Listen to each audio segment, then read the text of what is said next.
കർഷകദ്രോഹ നടപടികൾ പിൻവലിക്കുക.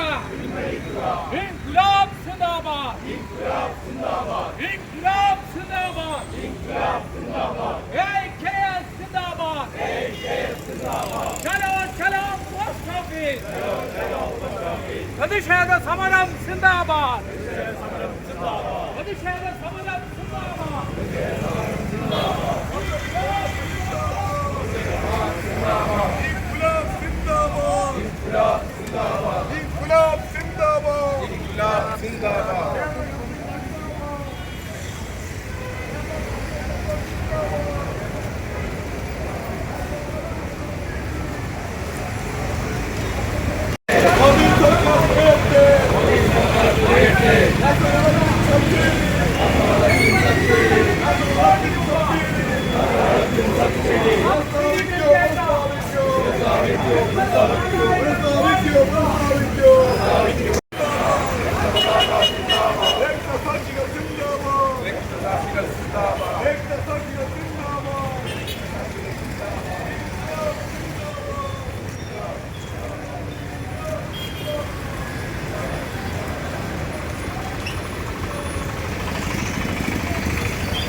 കഴിഞ്ഞ 2 വർഷമായി സാധാരണ കർഷകർക്ക് നൽകേണ്ട 84,000 കോടി രൂപ രാസവള സബ്സിഡി ബിജെപി സർക്കാർ വെട്ടിക്കുറച്ചു. പ്രതികരിക്കുക, പ്രതിഷേധിക്കുക, പ്രതികരിക്കുക, പ്രതിഷേധിക്കുക. ഇൻക്ലാബ് സിന്ദാബാദ്, ഇൻക്ലാബ് സിന്ദാബാദ്, കർഷക സംഘം സിന്ദാബാദ്.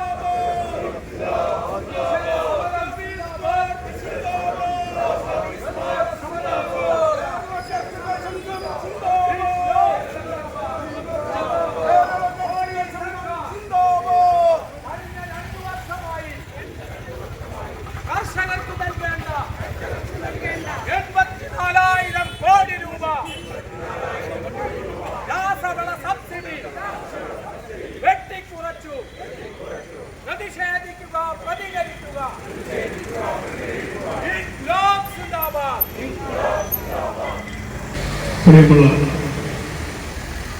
സഖാക്കളെ, കർഷക സംഘത്തിൻ്റെ പ്രവർത്തകന്മാരെ, പ്രിയമുള്ളവരെ,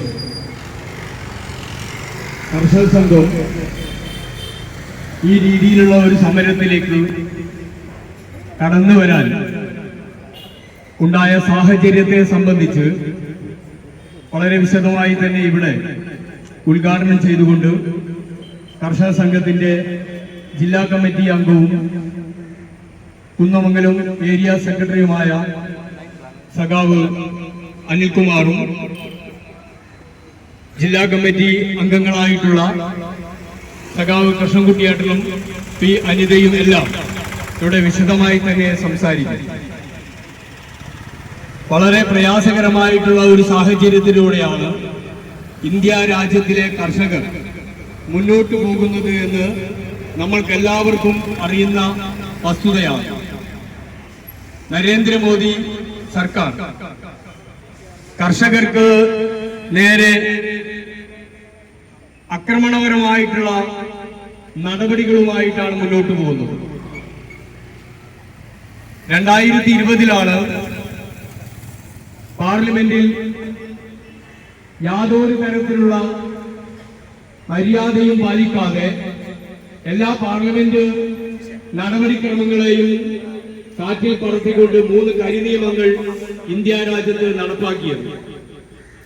ഈ 3 കരിനിയമങ്ങളും ഇന്ത്യ രാജ്യത്തിലെ കർഷകരെ വളരെ പ്രതികൂലമായി ബാധിക്കുന്ന അവസ്ഥ സൃഷ്ടിച്ചപ്പോഴാണ് ഇന്ത്യ രാജ്യത്തിലെ കർഷകർ 500ഓളം വരുന്ന കർഷക സംഘടനകൾ ഒരു പ്ലാറ്റ്ഫോമിൽ അണിനിരന്നുകൊണ്ട് 1 വർഷം നീണ്ടു നിന്നിട്ടുള്ള പ്രക്ഷോഭ സമരങ്ങൾക്ക് ഡൽഹി തെരുവുകൾ സാക്ഷ്യം വഹിച്ചത്. അർബൻ നക്സലൈറ്റുകൾ എന്ന് വിളിച്ച് സമരം ചെയ്യുന്ന കർഷകരെ അപമാനിക്കുന്ന രീതിയിൽ മുതിർന്നു എന്ന് മാത്രമല്ല, ഇന്ത്യ രാജ്യത്തിലെ കർഷകരോട് ശത്രു രാജ്യങ്ങളിലെ ആളുകളോട് പെരുമാറുന്നത് പോലെയാണ് മോദി സർക്കാർ പെരുമാറിയിട്ടുള്ളത് എന്നും നമുക്ക് അറിവുള്ള കാര്യമാണ്. എന്നാൽ മോദി സർക്കാരിന്റെ എല്ലാ തീറ്റൂരങ്ങളെയും തൃണവൽക്കരിച്ചുകൊണ്ട് ഇച്ഛാശക്തിയുള്ള കർഷകർ വളരെ 1 വർഷക്കാലം നീണ്ടു നിന്നിട്ടുള്ള സമരമാണ് ഇന്ത്യ രാജ്യത്തിന്റെ തെരുവിൽ നടത്തിയിട്ടുള്ളത് എന്ന് നമുക്കറിയാം. ആ സമരത്തെ നേരിടുന്നതിന് വേണ്ടി മോദി സർക്കാരിന്റെ പോലീസും അതേപോലെ തന്നെ മന്ത്രിമാരുടെ ഒത്താശ ചെയ്തു കൊടുത്തുകൊണ്ടുള്ള ക്രിമിനൽ ഗുണ്ടാ സംഘങ്ങളും തേർവാഴ്ചയാണ് ഡൽഹിയിൽ നടത്തിയിട്ടുള്ളത്. കർഷക സമര സേനാനികൾക്ക് നേരെ ടിയർ ഗ്യാസ് പ്രയോഗിക്കുക, ബാനറ്റ് പ്രയോഗിക്കുക, വെടിവെക്കുക, മന്ത്രി ബന്ധവന്മാരുടെ മക്കൾ കാറ് കയറ്റിയിട്ട് കർഷകരെ കൊല്ലുന്ന അവസ്ഥ വരെ ഈ ഇന്ത്യ രാജ്യം സംജാതമാകുന്ന അവസ്ഥയുണ്ടായി. കർഷകർക്ക് കടന്നു വരുന്ന അവരുടെ ട്രാക്ടറുകൾ തടഞ്ഞു നിർത്തുന്നതിന് വേണ്ടിയിട്ട് റോഡുകളിൽ, നാഷണൽ ഹൈവേകളിൽ ട്രഞ്ചുകൾ കീറി മുള്ളുവേലികൾ സ്ഥാപിച്ച് ഏറ്റവും ഹീനമായ രീതിയിൽ ആക്രമണ നിരകൾ പുറത്തെടുത്തിട്ടും കർഷകർ ഒരു ഇഞ്ച് പിന്നോട്ട് പോകാതെ ശക്തമായിട്ടുള്ള നിലപാടുകൾ എടുത്തുകൊണ്ടാണ് ഈ ഇന്ത്യ രാജ്യത്ത് നിലനിന്നത്. അതിന്റെ ഭാഗമായിട്ട് ഈ മോദി സർക്കാരിന് ഇന്ത്യ രാജ്യത്ത് കർഷകരുടെ മുന്നിൽ മുട്ടുമടക്കേണ്ടതായിട്ടുള്ള സാഹചര്യം ഉണ്ടായിട്ടുണ്ട് എന്നുള്ള സ്ഥിതിയും നമുക്കറിവുള്ളതാണ്. അതിനുശേഷം 1990-കൾ മുതൽ ആഗോളവൽക്കരണ നടപടികൾ ഇന്ത്യ രാജ്യത്ത് നരസിംഹറാവു പ്രധാനമന്ത്രിയായിരിക്കുന്ന കാലം മുതൽ നടപ്പിലാക്കിയിട്ടുള്ള ആഗോളവൽക്കരണ നയങ്ങളുടെ കെടുതികൾ ഏറ്റവും കൂടുതൽ അനുഭവിച്ചിട്ടുള്ള ഒരു ജനവിഭാഗമാണ് ഈ ഇന്ത്യ രാജ്യത്തിലെ കർഷകർ. ഇന്ത്യ രാജ്യത്തെ കർഷകരില്ലെങ്കിൽ അവർക്ക് ജീവിക്കാൻ സാധ്യമാകില്ല, ഈ നാട്ടിലെ ഒരാൾക്കും ജീവിക്കാൻ സാധ്യമാകില്ല എന്ന യാഥാർത്ഥ്യം ഈ നാട്ടിലെ മുഴുവൻ ആളുകൾക്കും അറിയുന്ന ഒരു വസ്തുതയാണ്. കർഷകരുടെ വയലേലകളിൽ പാടശേഖരങ്ങളിൽ പണിയെടുത്തിട്ടില്ലെങ്കിൽ ഈ മാന്യന്മാരായിട്ടുള്ള മനുഷ്യന്മാർക്ക് 3 നേരം ഭക്ഷണം കഴിക്കാൻ ആവശ്യമായിട്ടുള്ള സാഹചര്യം ഈ ഇന്ത്യ രാജ്യത്ത് ഉണ്ടാവില്ല എന്ന വസ്തുത നമുക്കറിയാം. എന്നിട്ടാണ് കോർപ്പറേറ്റുകൾക്ക് അനുകൂലമായിട്ടുള്ള നയങ്ങൾ നടപ്പിലാക്കിക്കൊണ്ട് ഒരുപാട് കാലമായിട്ട് 1990-കൾ മുതൽ ഈ രാജ്യത്തെ കർഷകരെ അതിഹീനമായിട്ടുള്ള ആക്രമണങ്ങളിലായും പ്രയാസപ്പെടുത്തുന്ന രീതിയിലേക്ക് ഈ രാജ്യത്തെ ഭരണകൂടം മുന്നോട്ട് പോവുകയാണ്. ഇത്തരം ഒരു സാഹചര്യത്തിലാണ് രാസവളത്തിന്റെ വിലയടക്കം വർദ്ധിപ്പിച്ചുകൊണ്ട് അതിന് നൽകിക്കൊണ്ടിരുന്ന സബ്സിഡികൾ വെട്ടിക്കുറച്ചുകൊണ്ട് വളരെ മോശമായിട്ടുള്ള നിലപാടുകളുമായി ഈ സർക്കാർ മുന്നോട്ട് പോകുന്നത്. ഇതിനെതിരെയാണ് കേരളത്തിലെ കർഷക സംഘം എല്ലാ കേന്ദ്ര ഗവൺമെന്റ് ഓഫീസുകൾക്ക് മുന്നിലേക്കും ഈ സമരവുമായി മുന്നോട്ട് പോകുന്നത്. ഈ സമരത്തിൽ പങ്കെടുക്കുന്ന മുഴുവൻ സഖാക്കളെയും കുന്നമംഗലം ഏരിയ കമ്മിറ്റിക്ക് വേണ്ടി സ്വാഗതം ചെയ്തുകൊണ്ട് ഈ സമരം ഉദ്ഘാടനം ചെയ്യുന്നത് കേരള കർഷക സംഘത്തിന്റെ കുന്നമംഗലം ഏരിയ കമ്മിറ്റിയുടെ സെക്രട്ടറിയും ജില്ലാ കമ്മിറ്റി അംഗവുമായിട്ടുള്ള സഖാവ് അനിൽകുമാറാണ്. സഖാവിനെ ഈ പ്രക്ഷോഭ പരിപാടിയിലേക്ക് വളരെ സ്നേഹത്തോടുകൂടി സ്വാഗതം ചെയ്യുകയാണ്. ഈ സമരത്തിൽ പങ്കെടുക്കുന്ന അഭിവാദ്യം ചെയ്തുകൊണ്ട് സംസാരിക്കുന്ന കേരള കർഷക സംഘത്തിന്റെ കോഴിക്കോട് ജില്ലാ കമ്മിറ്റി അംഗവും അതേപോലെ കുന്നമംഗലം ഏരിയയുടെ പ്രസിഡന്റുമായിട്ടുള്ള സഖാവ് കെ കൃഷ്ണൻകുട്ടി ഈ സമരത്തിൽ പങ്കെടുക്കുന്നുണ്ട്. സഖാവിനെയും ഈ പ്രക്ഷോഭ പരിപാടിയിലേക്ക് സ്വാഗതം ചെയ്യുകയാണ്. കേരള കർഷക സംഘത്തിന്റെ കുന്നമംഗലം ഏരിയ കമ്മിറ്റി അംഗവും കോഴിക്കോട് ജില്ലാ കമ്മിറ്റി അംഗവുമായിട്ടുള്ള സഖാവ് പി അനിത ഈ പരിപാടിയിൽ പങ്കെടുക്കുന്നുണ്ട്. സഖാവിനെയും ഈ പരിപാടിയിലേക്ക് സ്വാഗതം ചെയ്യുകയാണ്. ഈ പരിപാടിയിൽ പങ്കെടുക്കുന്നതിന് എത്തിച്ചേർന്നിട്ടുള്ള മുഴുവൻ കർഷക സംഘത്തിന്റെയും പ്രവർത്തകന്മാരെയും സമര സേനാനികളെയും വളരെ സ്നേഹത്തോടുകൂടി സ്വാഗതം ചെയ്തുകൊണ്ട് ഈ കർഷക സംഘത്തിന്റെ പ്രക്ഷോഭ പരിപാടിയിൽ അധ്യക്ഷം വഹിക്കുന്നതിന് വേണ്ടി കുന്നമംഗലം മേഖലാ സെക്രട്ടറിയും ഏരിയ കമ്മിറ്റി അംഗവുമായ സഖാവ് രാജീവിനോട് സ്നേഹപൂർവ്വം അഭ്യർത്ഥിക്കുകയാണ്.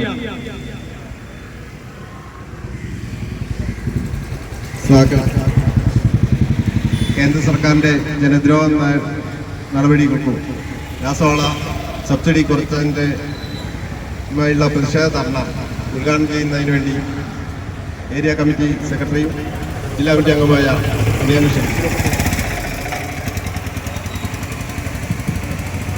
പ്രിയമുള്ളവരെ, കർഷക സംഘത്തിന്റെ നേതൃത്വത്തിൽ രാജ്യവ്യാപകമായി രാസവള സബ്സിഡി വെട്ടിക്കുറച്ചതിൽ പ്രതിഷേധിച്ചുകൊണ്ട് പ്രക്ഷോഭ സമരം നടന്നു വരികയാണ്. അതിന്റെ ഭാഗമായിട്ടാണ് കുന്നമംഗലം ഏരിയ കമ്മിറ്റിയുടെ നേതൃത്വത്തിൽ ഇന്നിവിടെ ഈ പോസ്റ്റ് ഓഫീസ് മാർച്ച് ഉൾപ്പെടെയുള്ള സമരത്തിന് തുടക്കം കുറിച്ചിട്ടുള്ളത്. സ്വാഗത പ്രസംഗത്തിൽ സൂചിപ്പിച്ചതുപോലെ നിലവിലുള്ള കർഷകരെ വളരെ ഗുരുതരമായി ബാധിക്കുന്ന ഒരു പ്രധാന പ്രശ്നം എന്ന നിലക്കാണ് രാസവളത്തിന്റെ സബ്സിഡി വെട്ടിക്കുറച്ച വിഷയത്തെ കർഷക സംഘം നോക്കിക്കാണുന്നത്. 2023-24 സാമ്പത്തിക വർഷത്തിൽ 2.5 ലക്ഷം കോടി രൂപയാണ് വള സബ്സിഡിക്ക് ആവശ്യമായിട്ടുള്ള തുക ബഡ്ജറ്റിൽ നീക്കിവെച്ചിരുന്നത്. അത് ആശ്വാസകരമായ ഒരു തുകയായിരുന്നില്ലെങ്കിൽ പോലും കുറേയധികം കർഷകർക്ക് അതിന്റെ സഹായം ലഭ്യമാകുന്ന ഒരു സാഹചര്യം ഉണ്ടായിരുന്നു. പക്ഷെ പിന്നീട് 2024, 25, 2025, 26 സാമ്പത്തിക വർഷങ്ങളിലെല്ലാം ബഡ്ജറ്റിൽ 10,000-കണക്കിന് കോടി രൂപയുടെ വെട്ടിക്കുറവാണ് വരുത്തിക്കൊണ്ടിരിക്കുന്നത്. 2024-25 1.88 ലക്ഷം കോടി രൂപയാണ് വളത്തിന് വേണ്ടി മാറ്റിവെച്ചത്, സബ്സിഡി നൽകുന്നതിന് വേണ്ടി മാറ്റിവെച്ചത്. എന്നാൽ അതിൽ നിന്ന് വ്യത്യസ്തമായി ഏറ്റവും പുതിയ സാമ്പത്തിക വർഷത്തിൽ 1.67 ലക്ഷം കോടി രൂപയിലേക്ക് അത് വെട്ടിച്ചുരുക്കി എന്നതാണ് യാഥാർത്ഥ്യം. ഇതിന്റെ ഭാഗമായി ഇപ്പോൾ സംജാതമായിരിക്കുന്ന വിഷയം 84,000 കോടി രൂപ വളത്തിന്റെ സബ്സിഡി എന്ന നിലയിൽ ആളുകൾക്ക് കിട്ടേണ്ടുന്ന ആനുകൂല്യം നഷ്ടം വരും എന്നതാണ് യാഥാർത്ഥ്യം. കേരളത്തിൽ മാത്രമല്ല നമ്മുടെ രാജ്യത്താകെ തന്നെ ഈ തവണ നന്നായി മഴ ലഭിച്ചതുകൊണ്ട് തന്നെ കർഷകരെ സംബന്ധിച്ചിടത്തോളം സമയത്തിന് വളം ചെയ്യുക എന്നത് വളരെ പ്രധാനപ്പെട്ടതാണ്. അതിന് അനുകൂലമായ കാലാവസ്ഥയാണ് ഈ വർഷം ലഭ്യമായിട്ടുള്ളത്. അതുകൊണ്ട് തന്നെ വളത്തിന്റെ ആവശ്യം വർദ്ധിച്ചു വന്നിട്ടുള്ള സാഹചര്യമാണ്. വളത്തിന്റെ ആവശ്യം വർദ്ധിച്ചു വരുന്ന ഒരു സാഹചര്യത്തിൽ കർഷകർക്ക് വളം ഏറ്റവും മെച്ചപ്പെട്ട രീതിയിൽ കിട്ടാനാവശ്യമായിട്ടുള്ള നടപടി സ്വീകരിക്കാൻ ഉത്തരവാദിത്തപ്പെട്ട ഗവൺമെന്റ് ആ ഉത്തരവാദിത്തത്തിൽ നിന്ന് പിന്മാറുന്നു എന്നതാണ് യാഥാർത്ഥ്യം. മാത്രമല്ല ലഭ്യമായിക്കൊണ്ടിരിക്കുന്ന ആനുകൂല്യങ്ങൾ വെട്ടിക്കുറച്ച് മുന്നോട്ട് പോവുക എന്ന നിലപാടാണ് സ്വീകരിച്ചു വരുന്നത്. ഇവിടെ വളം നിർമ്മാണ കമ്പനികൾ സ്വീകരിക്കുന്ന നിലപാട് അതിലും വ്യത്യസ്തമാണ്. വളം നിർമ്മിച്ചുകൊണ്ടിരിക്കുന്ന കമ്പനികൾ വളത്തിന്റെ ഉൽപാദനം വെട്ടിക്കുറച്ചുകൊണ്ട് ഉള്ള വളം കൂടുതൽ വിലയ്ക്ക് വിൽക്കാൻ ഏറ്റവും കിട്ടിയ അവസരം എന്ന നിലയ്ക്ക് ഈ സാഹചര്യത്തെ ഉപയോഗപ്പെടുത്തുകയാണ്. ഇങ്ങനെ എല്ലാ മേഖലയിൽ നിന്നും വലിയ പ്രതിസന്ധിയാണ് കർഷകർ നേരിട്ടുകൊണ്ടിരിക്കുന്നത് എന്നതാണ് യാഥാർത്ഥ്യം. 1990-കൾ വരെ ഇന്ത്യയിലെ കാർഷിക മേഖലയെ സംരക്ഷിക്കാൻ ആവശ്യമായിട്ടുള്ള വിവിധ പദ്ധതികൾ അക്കാലത്ത് ഭരണം നടത്തിയിരുന്ന ഗവൺമെന്റ്, കേന്ദ്ര ഗവൺമെന്റ് സ്വീകരിച്ചിരുന്നു. ഏറെ ആശ്വാസകരമല്ലെങ്കിൽ പോലും കുറേയധികം ആശ്വാസം കർഷകർക്ക് ലഭ്യമായിരുന്നു 1990-കൾ വരെ. പക്ഷെ 1990-കൾക്ക് ശേഷം സ്വീകരിച്ചിട്ടുള്ള ഉദാരവൽക്കരണ നയത്തിന്റെ ഭാഗമായി ഈ മേഖലയിൽ കർഷകർക്ക് നൽകിക്കൊണ്ടിരിക്കുന്ന എല്ലാ ആശ്വാസകരമായ നിലപാടുകളിൽ നിന്നും നടപടികളിൽ നിന്നും ഗവൺമെന്റ് പിന്നോട്ട് പോവുകയാണ്. കോർപ്പറേറ്റ് കമ്പനികൾക്ക് ആവശ്യമായിട്ടുള്ള അനുകൂലമായ സാഹചര്യം സൃഷ്ടിക്കുകയാണ് ഇപ്പോൾ കേന്ദ്ര ഗവൺമെന്റ് ചെയ്തുകൊണ്ടിരിക്കുന്നത്. വലിയ സംഭരണശാലകൾ കോർപ്പറേറ്റ് മേഖലയിൽ ഉണ്ടാക്കുന്നതിന് വേണ്ടിയുള്ള അനുമതി കൊടുക്കുകയാണ്. പച്ചക്കറി ഉൾപ്പെടെയുള്ള സംഭരണശാലകൾക്ക് ആവശ്യമായിട്ടുള്ള സംരക്ഷണം, ആവശ്യമായിട്ടുള്ള സഹായകരമായ നിലപാട് കോർപ്പറേറ്റ് കമ്പനികൾക്ക് അനുകൂലമായി സ്വീകരിച്ചു വരികയാണ്. ഇതിന്റെ എല്ലാം ഭാഗമായി കർഷകരിൽ നിന്ന് നേരിട്ട് കാർഷിക ഉൽപ്പന്നങ്ങൾ കോർപ്പറേറ്റ് കമ്പനികൾ നേരിട്ട് വാങ്ങി അവരുടെ സംഭരണശാലകളിൽ കേടുവരാതെ സൂക്ഷിക്കാൻ സൗകര്യമുള്ള ശീതീകരിച്ച സംഭരണശാലകളിൽ സൂക്ഷിച്ചുകൊണ്ട് മാർക്കറ്റിൽ കൃത്രിമമായ ക്ഷാമമുണ്ടാക്കി വലിയ വിലക്ക് ഈ ഉൽപ്പന്നങ്ങളെല്ലാം വിറ്റഴിക്കാനുള്ള സൗകര്യം ലഭ്യമായി കൊണ്ടിരിക്കുന്നു എന്നതാണ് യാഥാർത്ഥ്യം. പഴയ കാലത്തിന്റെ വ്യത്യസ്തമായി ഗവൺമെന്റ് സ്വീകരിച്ച നിലപാടിന്റെ ഭാഗമായി ഭക്ഷ്യധാന്യങ്ങൾ എത്ര വേണമെങ്കിലും കോർപ്പറേറ്റ് കമ്പനികൾക്കോ അല്ലെങ്കിൽ മറ്റാർക്ക് വേണമെങ്കിലും കരിഞ്ചന്തയിൽ സൂക്ഷിക്കാനുള്ള എല്ലാ സൗകര്യങ്ങളും ഇപ്പോൾ രാജ്യത്തുണ്ട്. പഴയ കാലത്ത് അത്തരത്തിലുള്ള അനുകൂലമായ നിലപാടുണ്ടായിരുന്നില്ല. ഭക്ഷ്യധാന്യങ്ങൾ സൂക്ഷിക്കുന്നതിന് വേണ്ടി കർശനമായ നിലപാടുണ്ടായിരുന്നു. കരിഞ്ചന്തയിൽ സൂക്ഷിക്കാൻ ഒരു തരത്തിലുമുള്ള നിയമം അനുവദിച്ചിരുന്നില്ല. പുതിയ നിയമനിർമ്മാണങ്ങൾ നടത്തി കോർപ്പറേറ്റ് കമ്പനികൾക്ക് എല്ലാ അർത്ഥത്തിലും കാർഷിക മേഖലയെ തീരെഴുതി കൊടുക്കുന്ന സമീപനവുമായി കേന്ദ്ര ഗവൺമെന്റ് മുന്നോട്ട് പോയിക്കൊണ്ടിരിക്കുന്നു എന്ന BJP സർക്കാർ സ്വീകരിച്ച നിലപാട് നേരത്തെ സ്വാഗത പ്രസംഗത്തിൽ രാജീവ് സൂചിപ്പിക്കുകയുണ്ടായി. നിലവിൽ സ്വാമിനാഥൻ കമ്മീഷൻ റിപ്പോർട്ടിലെ ഒരു നിർദ്ദേശങ്ങൾ അംഗീകരിക്കാൻ വേണ്ടി തയ്യാറായില്ല, നടപ്പാക്കാൻ തയ്യാറായില്ല എന്നത് മാത്രമല്ല, കർഷകർക്ക് അവരുടെ ഉൽപ്പന്നങ്ങൾ വിറ്റഴിക്കാൻ മാർക്കറ്റിൽ ഉണ്ടായിരുന്ന സംവിധാനങ്ങൾ പോലും പുതിയ നിയമനിർമ്മാണങ്ങൾ നടത്തി തടസ്സപ്പെടുത്തുന്ന സമീപനത്തിലേക്കാണ് BJP ഗവൺമെന്റ് മുന്നോട്ട് പോയിട്ടുള്ളത്. അതിന്റെ ഭാഗമായിട്ടാണ് 380 ദിവസക്കാലം നീണ്ടു നിന്നിട്ടുള്ള അതിശക്തമായ സമരത്തിന് അഖിലേന്ത്യാ കിസാൻ സഭയുടെ നേതൃത്വത്തിൽ ഇന്ത്യ രാജ്യത്തിലെ വിവിധ സംസ്ഥാനങ്ങളിലെ 500ഓളം വരുന്ന കർഷക സംഘടനകളെ ഏകോപിപ്പിച്ചുകൊണ്ട് അതിശക്തമായ പ്രക്ഷോഭത്തിന് കർഷക സംഘത്തിന് AIKS നേതൃത്വം നൽകേണ്ടി വന്നിട്ടുള്ളത്. അത്തരമൊരു സാഹചര്യമാണ് നിലവിലുള്ളത്. അവസാനം ആ സമരത്തിന് മുന്നിൽ ഇന്ത്യയുടെ പ്രധാനമന്ത്രി മുട്ടുമടക്കി കാർഷിക മേഖലയിൽ ഇത്തരത്തിലുള്ള നിലപാടുകളൊന്നും നടപ്പാക്കില്ല എന്ന് ഉറപ്പു നൽകി. പക്ഷേ സമരം അവസാനിപ്പിച്ചതിന് ശേഷം കോർപ്പറേറ്റ് കമ്പനികൾക്ക് എല്ലാ സഹായവും തുടർന്നു പോകുന്ന ഒരു സമീപനമാണ് കേന്ദ്ര ഗവൺമെന്റ് ഇപ്പോൾ സ്വീകരിച്ചു വരുന്നത്. ഈ വളത്തിന്റെ സബ്സിഡി ഉൾപ്പെടെ വെട്ടിക്കുറച്ചത് അതിന്റെ ഭാഗമായിട്ടാണ് എന്ന് നമുക്ക് കാണാൻ വേണ്ടി കഴിയണം. കേരളത്തിലെ ഇടതുപക്ഷ ജനാധിപത്യ മുന്നണി ഗവൺമെന്റ് അധികാരത്തിൽ ഇരിക്കുന്നത് കൊണ്ട് മാത്രം ഇപ്പോൾ ലഭിച്ചുകൊണ്ടിരിക്കുന്ന ആനുകൂല്യങ്ങൾ ഒഴിച്ച് കാർഷിക മേഖലയിലുള്ള ഒരാൾക്കും ഒരു ആനുകൂല്യങ്ങളും ഇപ്പോൾ ലഭ്യമാക്കുന്നില്ല എന്നതാണ് യാഥാർത്ഥ്യം. നമുക്കറിയാം, തദ്ദേശ സ്വയംഭരണ സ്ഥാപനങ്ങൾക്ക് സംസ്ഥാന ഗവൺമെന്റ് നൽകുന്ന പദ്ധതി വീതം 30% നിർബന്ധമായും ഉൽപാദന മേഖലയിൽ ചെലവഴിക്കണമെന്ന നിർദ്ദേശം സംസ്ഥാന ഗവൺമെന്റ് നൽകുന്നതിന്റെ ഭാഗമായി തദ്ദേശ സ്വയംഭരണ സ്ഥാപനങ്ങളിലൂടെ ലഭ്യമാകുന്ന ആനുകൂല്യങ്ങൾ മാത്രമാണ് ഇപ്പോൾ ലഭ്യമായി കൊണ്ടിരിക്കുന്നത്. അത് മാത്രമാണ് സംസ്ഥാനം ഇടതുപക്ഷം ഭരിക്കുന്നത് കൊണ്ട് എന്ന് മാത്രമാണ് ഇപ്പോൾ ലഭ്യമായി കൊണ്ടിരിക്കുന്ന ചെറുതെങ്കിലുമുള്ള ആശ്വാസകരമായ നിലപാട്. കഴിഞ്ഞ ദിവസം അമേരിക്കയുടെ വൈസ് പ്രസിഡന്റ് ഇന്ത്യ രാജ്യം സന്ദർശിച്ചു. ഇന്ത്യ രാജ്യം സന്ദർശിച്ച് മോദിയുമായി ചില കരാറിൽ ഒപ്പിട്ടു. ആ കരാറിനെതിരായിട്ടുള്ള അതിശക്തമായ പ്രക്ഷോഭം കർഷക സംഘത്തിന്റെ നേതൃത്വത്തിൽ നമ്മൾ നടത്തിയിട്ടുണ്ട്. ആ കരാർ കൂടി നടപ്പാവുന്നതോടുകൂടി നമ്മുടെ രാജ്യത്തിലെ ക്ഷീര കർഷകർ ആകെ അവതാളത്തിലാകുന്ന സാഹചര്യമാണുള്ളത്. മാർക്കറ്റിൽ ഇപ്പോൾ കിട്ടുന്ന പാലിന് ഇപ്പോൾ വാങ്ങാൻ നമുക്ക് 60 രൂപയ്ക്ക് പാല് വാങ്ങാൻ കിട്ടും. ഈ കരാറിൽ നടപ്പാവുന്നതോടുകൂടി 30 രൂപയ്ക്കെങ്കിലും പാല് വാങ്ങാൻ കഴിയുന്ന സാഹചര്യത്തിലേക്ക് വരും എന്നാണ് കാണുന്നത്. ആസ്ട്രേലിയ പോലുള്ള രാജ്യങ്ങളിൽ നിന്ന് അമേരിക്കയുടെ നേതൃത്വത്തിൽ പാലും അതേപോലെ തന്നെ സോയാബീനും പയറുൽപ്പന്നങ്ങളും പരിപ്പ് ഉൾപ്പെടെയുള്ള ഭക്ഷ്യധാന്യങ്ങൾ രാജ്യത്തേക്ക്, ഇന്ത്യ രാജ്യത്തേക്ക് ഒരു നിയന്ത്രണവുമില്ലാതെ ഇറക്കുമതിയുള്ള അനുമതിയുമായി ബന്ധപ്പെട്ട കരാറാണ് ഈ അടുത്ത ദിവസം കേന്ദ്ര ഗവൺമെന്റിന്റെ നേതൃത്വം നൽകുന്ന മോദിയും അതുപോലെ തന്നെ അമേരിക്കൻ വൈസ് പ്രസിഡന്റും തമ്മിൽ ഉണ്ടാക്കിയിട്ടുള്ളത്. അങ്ങനെ 30 രൂപയ്ക്ക് മാർക്കറ്റിൽ പാല് വാങ്ങാൻ കിട്ടിയാൽ 42 രൂപ കിട്ടുന്ന ഈ ക്ഷീര കർഷകന്റെ പാലിന്റെ വില 15 രൂപയിലേക്കും 20 രൂപയിലേക്കും എല്ലാം താഴുമെന്ന കാര്യത്തിൽ യാതൊരു സംശയമില്ല. ഇന്ന് ഏറ്റവും പ്രയാസത്തോടുകൂടി ഈ മേഖലയിൽ തുടരുന്ന ക്ഷീര കർഷകരെ സംബന്ധിച്ചിടത്തോളം അവർക്ക് 42 രൂപയെങ്കിലും ഒരു ലിറ്റർ പാലിന് നമ്മുടെ കേരളത്തിലെ മാർക്കറ്റിൽ ലഭിക്കുന്നുണ്ട്. എന്നാൽ ഈ കരാർ നടപ്പാവുന്നതോടുകൂടി 15ലേക്കും 20ലേക്കുമെല്ലാം അവരുടെ പാലിന്റെ വില ഉപ്പുകുത്തുന്ന സാഹചര്യം ഉണ്ടായാൽ ഈ മേഖലയിൽ തുടരുന്ന ക്ഷീര കർഷകർക്ക് പോലും ഇനി ഇവിടെ തുടരാൻ വേണ്ടി കഴിയില്ല എന്ന സാഹചര്യമാണ് സൃഷ്ടിക്കപ്പെടുന്നത്. അപ്പോ നമ്മുടെ രാജ്യത്ത് യഥേഷ്ടം ഉൽപ്പാദിപ്പിക്കപ്പെടുന്ന ഉൽപ്പന്നങ്ങൾക്ക് ഭീഷണി ഉണ്ടാകുമോ എന്ന ഒരു പരിശോധനയും ഇല്ലാതെയാണ് കേന്ദ്ര ഗവൺമെന്റ് ഇത്തരത്തിലുള്ള കോർപ്പറേറ്റ് കമ്പനികൾക്ക് അനുകൂലമായിട്ടുള്ള സ്വദേശ വിദേശ കോർപ്പറേറ്റ് കമ്പനികൾക്ക് അനുകൂലമായിട്ടുള്ള സമീപനം സ്വീകരിച്ചു വരുന്നത്. ഈ സമീപനം തിരുത്തണമെന്നാണ് കർഷക സംഘത്തിന്റെ നേതൃത്വത്തിൽ ഇത്തരത്തിലുള്ള സമരങ്ങളിലൂടെ നിരന്തരമായി ആവശ്യപ്പെട്ടുകൊണ്ടിരിക്കുന്നത്. അതിന്റെ ഭാഗമായിട്ടാണ് ഇന്ന് ഈ സംഘടിപ്പിച്ചിട്ടുള്ള സമരം.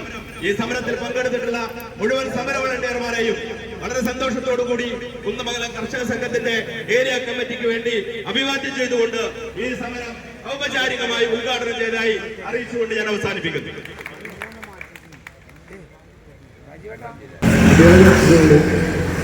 പ്രസിഡന്റ് ജില്ലാ വിദ്യാംഗമായ പ്രിയപ്പെട്ട അധ്യക്ഷൻ, ഉദ്ഘാടനം സംഘത്തിന്റെ ജില്ലാ കമ്മിറ്റി, പ്രിയമുള്ള കർഷക സുഹൃത്തുക്കളെ, സമര സഖാക്കൾ, ഈ സമരസമാധാനമായ വസ്തുതകളെ സംബന്ധിച്ചിടത്തോളം സ്വാഗത പ്രസംഗത്തിലും അധ്യക്ഷൻ ഉദ്ഘാടനത്തിലും വളരെയധികം BJP ഗവൺമെന്റിൽ ഈ 2 വർഷങ്ങളിലായി രാസവളത്തിന്റെ സബ്സിഡി വെട്ടിക്കുറച്ചിട്ടുള്ളത് 84,000 കോടിയാണ്. നേരത്തെ ഇവിടെ സൂചിപ്പിച്ചിട്ടുള്ളതുപോലെ 2023-24 2.51 ലക്ഷം കോടി രൂപയുടെ സബ്സിഡി നമുക്കുണ്ടായിരുന്നതാണ്. അത് ഈ 2 വർഷങ്ങളിലായി വെട്ടിക്കുറച്ച് 84,000 കോടി രൂപ വെട്ടിക്കുറച്ചിട്ടുണ്ട്. ഇങ്ങനെ സബ്സിഡി വെട്ടിക്കുറച്ചാൽ ഇന്ന് കൃഷിക്ക് അനുകൂലമായിട്ടുള്ള ഒരു കാലാവസ്ഥയാണ്. കൃഷിക്കാരൊക്കെ വളം ചെയ്യുന്ന ഒരു സന്ദർഭമാണ്. ഈ സന്ദർഭത്തിൽ ഇങ്ങനെ വെട്ടിക്കുറച്ചിട്ടുള്ള സബ്സിഡി ഉണ്ടാവുമ്പോൾ രാസവളത്തിന്റെ വില വലിയ തോതിൽ വർദ്ധിച്ചിട്ടുണ്ട്. ഈ വളം ഉപയോഗിച്ചുകൊണ്ട് സാധാരണക്കാരായ കൃഷിക്കാർക്ക് കൃഷി ചെയ്യാൻ സാധ്യമാവാത്ത ഒരവസ്ഥയിലേക്ക് വരും. അപ്പം വലിയ ദുരന്തമാണ് നമ്മുടെ രാജ്യത്ത് ഉണ്ടാവാൻ വേണ്ടി പോകുന്നത്. രാസവളത്തിന്റെ സബ്സിഡി മാത്രമല്ല വെട്ടിക്കുറച്ചത്, അത് 34% ഭക്ഷ്യധാന്യത്തിന്റെ സബ്സിഡിയും 24% വെട്ടിക്കുറച്ചിട്ടുണ്ട്. ഭക്ഷ്യധാന്യത്തിന്റെയും രാസവളത്തിന്റെയും സബ്സിഡി വെട്ടിക്കുറച്ചതിന്റെ ഭാഗമായി നമ്മുടെ രാജ്യത്ത് വലിയ സാമൂഹ്യ ദുരന്തമാണ് വരാൻ വേണ്ടി പോകുന്നത്. ഇപ്പോൾ തന്നെ ഏറ്റവും അവസാനത്തെ ഒരു കണക്കനുസരിച്ചുകൊണ്ട് 117 പേർ കൃഷിക്കാരും കർഷക തൊഴിലാളികളും കൂടി നമ്മുടെ രാജ്യത്ത് ഒരു ദിവസം ആത്മഹത്യ ചെയ്യുകയാണ്. 36 കൃഷിക്കാരും 81 കർഷക തൊഴിലാളികളും ആത്മഹത്യ ചെയ്തുകൊണ്ടിരിക്കുകയാണ്. ഈ രാസവളത്തിന്റെയും ഭക്ഷ്യധാന്യത്തിന്റെയും സബ്സിഡി വെട്ടിക്കുറച്ചാൽ രാജ്യത്ത് കൃഷി ചെയ്യാൻ കൃഷിക്കാർ മടിക്കും, ഉൽപാദനം കുറയും. ഉൽപാദനം കുറയുന്ന സമയത്ത് വീണ്ടും ദാരിദ്ര്യവും പട്ടിണിയും ഈ രാജ്യത്ത് അരങ്ങേറും. അതിന്റെ ഭാഗമായി ഏറ്റവും വലിയ സാമൂഹ്യ ദുരന്തം ഈ പട്ടിണി മരണങ്ങളും ഇനിയും ഉണ്ടാവാൻ വേണ്ടി പോവുകയാണ്. പണ്ട് നമ്മുടെ രാജ്യത്ത് വലിയ ഭക്ഷ്യക്ഷാമം ഉണ്ടായിരുന്നു. സ്വർണം കൊടുത്താൽ പോലും വലിയ അരി കിട്ടാൻ കഴിയാത്തൊരു സാഹചര്യം. ആ സാഹചര്യത്തിലേക്കാണ് നമ്മുടെ രാജ്യം വളർന്നുകൊണ്ടിരിക്കുന്നത്. കാരണം ഈ നടപടികൾ മുഴുവൻ ഈ രാജ്യത്തിലെ ബഹുരാഷ്ട്ര കുത്തകകൾക്ക് വേണ്ടി, കോർപ്പറേറ്റുകൾക്ക് വേണ്ടി അവരുടെ താല്പര്യം സംരക്ഷിക്കുന്നതിന് വേണ്ടിയാണ് BJP ഗവൺമെന്റ് ഇപ്പോൾ സ്വീകരിച്ചുകൊണ്ടിരിക്കുന്നത്. കാർഗിൽ എന്ന് തുടങ്ങിയിട്ടുള്ള ബഹുരാഷ്ട്ര കുത്തക കമ്പനികൾക്ക് അവരുടെ ഉൽപ്പന്നങ്ങൾ ഇങ്ങോട്ട് ഇറക്കുമതി ചെയ്യാനുള്ള എല്ലാ സൗകര്യങ്ങളുമാണ് ചെയ്തു കൊടുത്തിട്ടുള്ളത്. ഇപ്പൊ അവസാനം ഇവിടെ പറഞ്ഞല്ലോ, അമേരിക്കയിലെ വൈസ് പ്രസിഡന്റ് JD വാൻസ് ഇവിടെ വന്ന് ഒരു കരാറ് കൂടി ഇപ്പോൾ ഉണ്ടാക്കിയിട്ടുണ്ട്.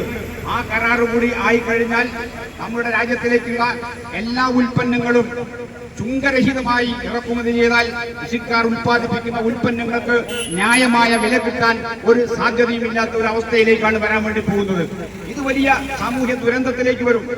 കേരളത്തെ സംബന്ധിച്ചിടത്തോളം കേരളത്തിൽ ഇതിന്റെ വലിയ ദുരന്തം അറിയാത്തത്, കേരളത്തിൽ പദ്ധതി വിഹിതത്തിന്റെ 30% തദ്ദേശ സ്വയംഭരണ സ്ഥാപനങ്ങളിലൂടെ വിതരണം ചെയ്യുന്നുണ്ട്.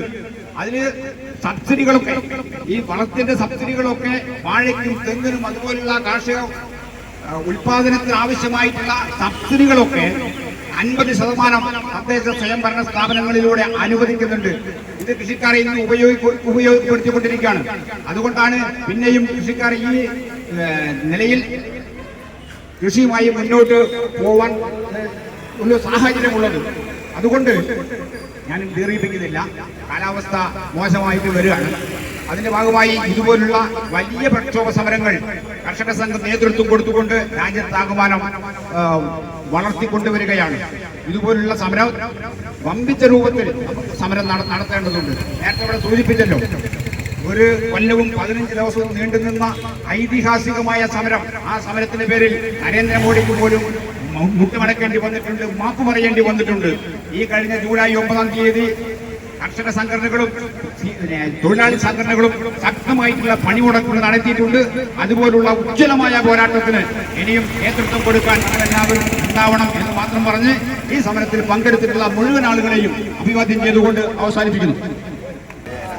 അഭിവാദ്യം അർപ്പിച്ചുകൊണ്ട് ജില്ലാ കമ്മിറ്റി അംഗം വനിതാ സംഘം. പ്രിയമുള്ളവരെ, കേരള കർഷക സംഘത്തിന്റെ നേതൃത്വത്തിൽ ഇന്ന് കേന്ദ്ര സർക്കാർ ഓഫീസിന് മുമ്പിൽ നടത്തുന്ന സമരത്തിൽ ഉന്നയിക്കുന്ന മുദ്രാവാക്യത്തെക്കുറിച്ചും കാർഷിക മേഖല അനുഭവിക്കുന്ന ദുരവസ്ഥയെക്കുറിച്ചെല്ലാം തന്നെ ഈ സമരം ഉദ്ഘാടനം ചെയ്തുകൊണ്ട് കുന്നമംഗലം ഏരിയ സെക്രട്ടറി വളരെ വിശദമായി തന്നെ സംസാരിക്കുകയുണ്ടായി. വളരെയേറെ പ്രതിസന്ധിയും പ്രയാസങ്ങളും അനുഭവിക്കുന്ന കാർഷിക മേഖലയിൽ വീണ്ടും വീണ്ടും പ്രഹരമേൽപ്പിച്ചുകൊണ്ടിരിക്കുകയാണ് കേന്ദ്ര സർക്കാർ. നമുക്കറിയാം, നേരത്തെ ഇവിടെ സൂചിപ്പിച്ചതുപോലെ തന്നെ രാസവളത്തിന് നിലവിൽ കിട്ടിക്കൊണ്ടിരുന്ന സബ്സിഡി കോടിക്കണക്കിന് വെട്ടിക്കുറച്ചു എന്ന് മാത്രമല്ല, ഇപ്പോൾ വലിയ രൂപത്തിൽ സബ്സിഡി വെട്ടിക്കുറയ്ക്കുന്ന നിലപാടാണ് കേന്ദ്ര സർക്കാർ സ്വീകരിച്ചുകൊണ്ടിരിക്കുന്നത്. നമ്മയെല്ലാം തീറ്റിപ്പോറ്റുന്ന നമ്മുടെ അന്നദാതാക്കളായിട്ടുള്ള കർഷകരെ വലിയ രൂപത്തിൽ അവഗണിക്കുന്ന മനോഭാവത്തിന്റെ ഏറ്റവും ഒടുവിലത്തെ ഉദാഹരണമാണ് ഇപ്പോൾ എടുത്തിട്ടുള്ള ഈ നടപടി എന്ന് നമുക്ക് കാണാൻ വേണ്ടി സാധിക്കും. കേന്ദ്ര സർക്കാരിന്റെ തലതിരിഞ്ഞ നയം മൂലം നമുക്കറിയാം, കേരളത്തിലെ വലിയ രൂപത്തിലുള്ള പ്രയാസങ്ങൾ ഇന്ന് അനുഭവിച്ചു കൊണ്ടിരിക്കുകയാണ്. 50% വരുന്ന ജനങ്ങൾ ആശ്രയിക്കുന്ന കർഷകരെ വലിയ രൂപത്തിൽ അവഗണിക്കുന്നത് ഈ രാജ്യത്തെ തന്നെ അവഗണിക്കുന്നതിന് തുല്യമാണ്. കേരളത്തിൽ വലിയ രൂപത്തിലുള്ള പ്രതിസന്ധിയും പ്രയാസങ്ങളും അനുഭവിക്കുന്ന കർഷകർക്ക് അല്പമെങ്കിലും ആശ്വാസം നൽകുന്ന യാതൊരു വിധത്തിലുള്ള നടപടിയും കേന്ദ്ര സർക്കാരിന്റെ ഭാഗത്തു നിന്നും ഉണ്ടായിക്കൊണ്ടിരിക്കുന്നില്ല. കേന്ദ്ര സർക്കാരിനെ സംബന്ധിച്ചിടത്തോളം സബ്സിഡി എന്നുള്ളത് അവർക്ക് അലർജിയാണ്. സാധാരണക്കാരനും കർഷകനും സബ്സിഡി കൊടുക്കുന്ന നിലപാട് അവർ പാടെ അവഗണിച്ചു. എന്നാൽ കുത്തക കോർപ്പറേറ്റുകൾക്ക് വലിയ രൂപത്തിൽ സബ്സിഡിയും നികുതി ഇളവുമെല്ലാം തന്നെ വലിയ രൂപത്തിൽ വാരിക്കോരി കൊടുക്കുന്നത് നമ്മൾ കണ്ടുകൊണ്ടിരിക്കുകയാണ്. കേന്ദ്ര സർക്കാരിന്റെ അവഗണനയിൽ പ്രതിഷേധിച്ചുകൊണ്ട് ഇന്നിവിടെ നടത്തിയിട്ടുള്ള പ്രക്ഷോഭ സമരങ്ങളിൽ അണിനിരന്നിട്ടുള്ള മുഴുവൻ കർഷകരെയും പ്രവർത്തകരെയും ഈ പരിപാടി പങ്കെടുത്ത മുഴുവൻ സഖാക്കളെയും ഈ കുന്നമംഗലം കർഷക സംഘം ഏരിയ കമ്മിറ്റിക്ക് വേണ്ടി നന്ദി പറയുകയാണ്. ഈ പ്രക്ഷോഭം ഉദ്ഘാടനം ചെയ്തിട്ടുള്ള കർഷക സംഘത്തിന്റെ ജില്ലാ കമ്മിറ്റി അംഗം അനിൽകുമാറിനും ഇവിടെ അധ്യക്ഷത വഹിച്ചിട്ടുള്ള ഏരിയ കമ്മിറ്റി അംഗം രാജീവിനും ഇവിടെ സംസാരിച്ചിട്ടുള്ള കർഷക സംഘത്തിന്റെ ജില്ലാ പ്രസിഡന്റ് സഖാവ് കൃഷ്ണൻകുട്ടിയേട്ടൻ ഇവിടെ പങ്കെടുത്തിട്ടുള്ള മുഴുവൻ കർഷക സംഘം പ്രവർത്തകർക്കും നന്ദി പറഞ്ഞുകൊണ്ട് ഈ പരിപാടി അധ്യക്ഷന്റെ അനുമതി കൂടി അവസാനിപ്പിച്ചതായി അറിയിക്കുന്നു.